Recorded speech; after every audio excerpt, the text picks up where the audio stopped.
हमने पढ़ाई तो बहुत अच्छे से की, बहुत सारे ऑब्जेक्टिव बहुत अच्छे तरीके से सॉल्व किए, सारा सिलेबस बहुत अच्छे से कंप्लीट किया, सारे फैक्ट सारी थ्योरी बहुत अच्छे से याद कर ली। लेकिन केवल और केवल एक गलती आपका सिलेक्शन रोक सकती है, आपका कट ऑफ क्लियर होने से रोक सकती है। नमस्कार, मैं हूं देवेंद्र। स्वागत है आपका आज के इस नए सेशन में।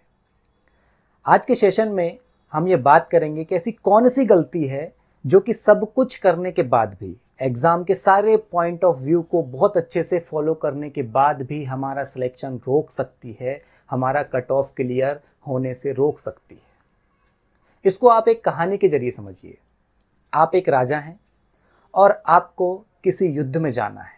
उस युद्ध को जीतने के लिए आप बराबर रूप से डेली ट्रेनिंग ले रहे हैं। डेली बहुत अच्छे अच्छे नए नए तरीके के गुर दाव पेंच बहुत अच्छे से स्ट्रेटेजी बना रहे हैं।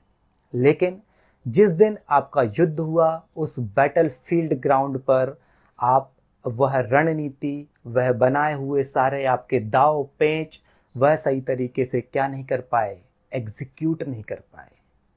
बहुत अच्छे तरीके से आपने जो रणनीति बनाई थी उसको उस दिन आप एग्जीक्यूट नहीं कर पाए, और यही एग्जीक्यूशन आपको उस दिन युद्ध में हरा देगा, परास्त कर देगा।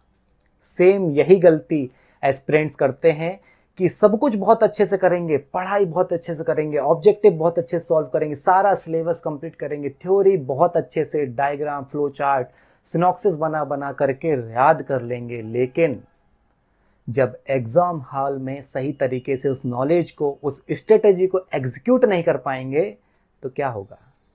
निश्चित ही सफलता हमारे हाथ से कोसों दूर चली जाएगी। यह एग्जीक्यूशन क्यों ठीक तरीके से नहीं हो पाता, यह क्रियान्वयन क्यों ठीक तरीके से नहीं हो पाता? एस्पिरेंट्स ऐसी कौन सी गलतियां करते हैं कि भरपूर नॉलेज होने के बाद भी कहीं ना कहीं कट ऑफ उनके हाथ से एक रेत की मुट्ठी के समान, रेत जैसे निकलती जाती है ऐसे ही कट ऑफ निकलते जाता है। हम आगे वीडियो में एक एक करके बात करेंगे कौन कौन से ऐसे डिस्ट्रैक्शन पॉइंट है जिनकी वजह से आप एग्जीक्यूशन सही तरीके से नहीं कर पाते हैं। एग्जाम को क्रैक करने के लिए जो आवश्यक तत्व होते हैं वो आप फॉलो करिए। नंबर 1, जिस दिन आपका एग्जाम है उससे एक दिन पहले की रात भरपूर नींद लीजिए। 8 घंटे की निश्चिंत होकर नींद लीजिए, शांत होकर के नींद लीजिए। परिणाम को भूलकर आप पास होंगे कि रिजेक्ट होंगे, कट ऑफ क्लियर कर पाएंगे नहीं कर पाएंगे, क्या होगा क्या नहीं होगा, सब कुछ भूल करके सो जाइए। उस दिन एग्जाम के दिन से एक दिन पहले की जो रात होती है बहुत अच्छी नींद लीजिए। कैसे? कई लोग मैंने देखा है कि रात रात भर पढ़ते हैं, है ना। उस दिन रात भर पढ़ेंगे तो आप सोचिए कि आपका दिमाग एक मशीन की तरह है। आप एक मशीन को रात भर से काम पर लगा कर रखे हो और सुबह 10 बजे से आपका एग्जाम है, तो क्या आपका मशीन रूपी मस्तिष्क सही तरीके से काम करेगा? वह थका हुआ है, वह रिलैक्स फील नहीं करेगा, और रिलैक्स फील नहीं करेगा तो आपका पढ़ा हुआ सिलेबस, पढ़े हुए किताब, पढ़े हुआ आपके जो फैक्ट्स हैं, पढ़ी हुई थ्योरी हैं, उनको जल्दी से रिकॉल कर पाएगा क्या? नहीं कर पाएगा। तो क्या करना है? आपके मस्तिष्क को रिलैक्स रखने के लिए आपको 8 घंटे की नींद पर्याप्त मात्रा में लेना है। नंबर 2, जिस दिन एग्जाम है, एग्जाम सेंटर के लिए निकलने से पहले आपको जरूरी डॉक्यूमेंट, दस्तावेज अपने पास रखना है। कौन से जरूरी डॉक्यूमेंट?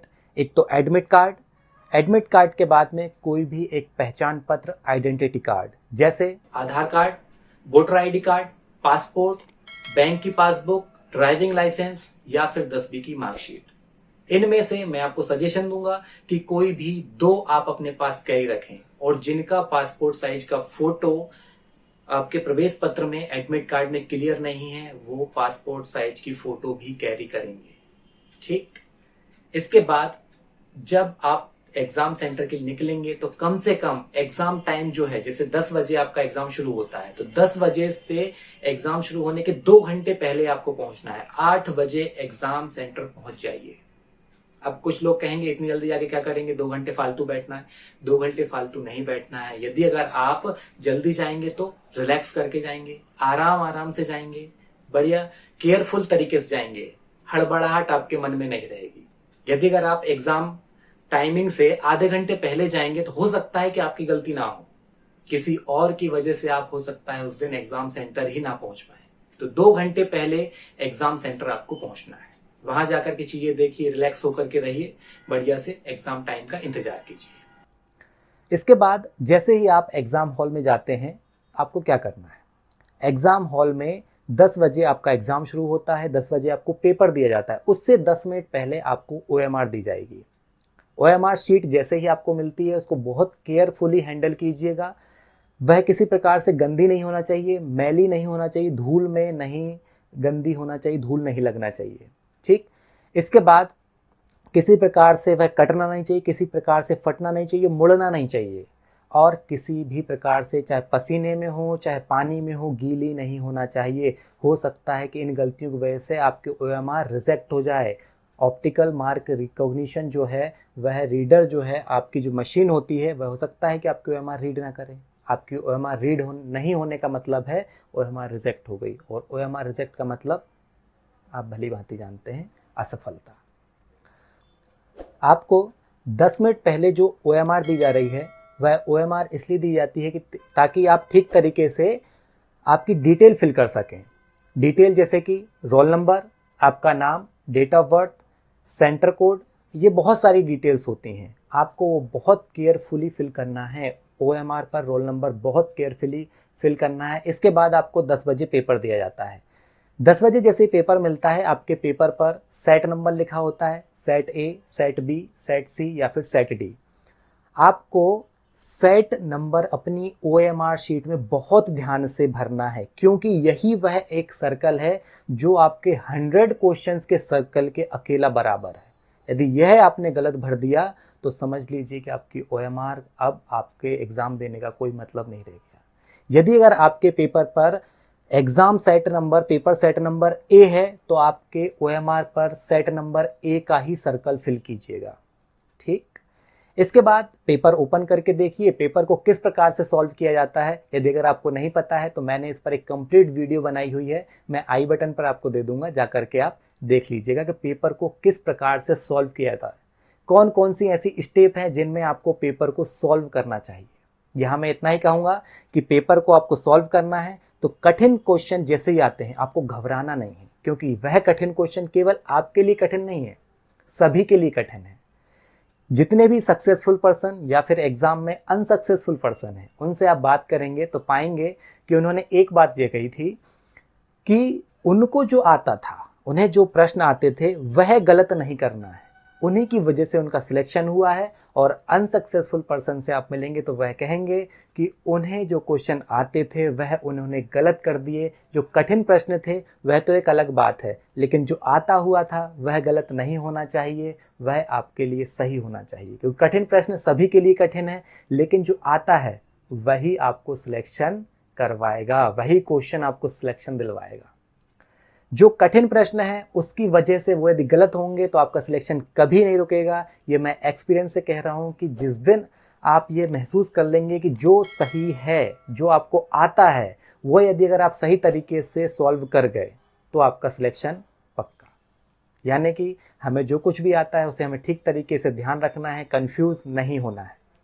इसके बाद आपको सर्कल फिल करना है OMR के, और OMR के सर्कल फिल करते टाइम आप ध्यान दीजिएगा कि आपने क्वेश्चन नंबर यदि अगर ए का option number B right answer के क्लिक किया है तो आपकी OMR पर ऑप्शन क्वेश्चन नंबर 1 का ऑप्शन नंबर बी ही सर्कल फिल होना चाहिए। और सर्कल ठीक तरीके से पूरा कंप्लीट फिल कीजिए, ऐसा ना कि आधा फिल या फिर सर्कल से बाहर भी फिल कर दिया, नहीं, कंप्लीट जितना आपको एरिया दे रखा है सर्कल का उसी को आपको फिल करना है। इसके बाद जब आप कंप्लीट रूप से सर्कल फिल कर लेते हैं, एग्जाम को आप कंप्लीट कर लेते हैं, तब आपसे एग्जाम इन्विजिलेटर आपसे OMR लेने के लिए आएगा। तो कई बार जल्दबाजी में इन्विजिलेटर इस प्रकार से OMR को आपसे छीनते हैं या लेते हैं। इस कंडीशन में क्या होता है कि OMR मुड़ जाती है, तो आपको केयरफुली जो आपकी OMR है वो उनको हैंड ओवर करना है, ताकि कहीं से मुड़े नहीं, किसी प्रकार से वह डैमेज ना हो। आई होप कि आपको बहुत अच्छे समझ में आया होगा कि आपके नॉलेज को किस प्रकार से हॉल में आपको एग्जीक्यूट करना है, किस प्रकार से क्रियान्वित करना है, ताकि आप अपना सक्सेसफुल, आपकी सफलता को प्राप्त कर सकें।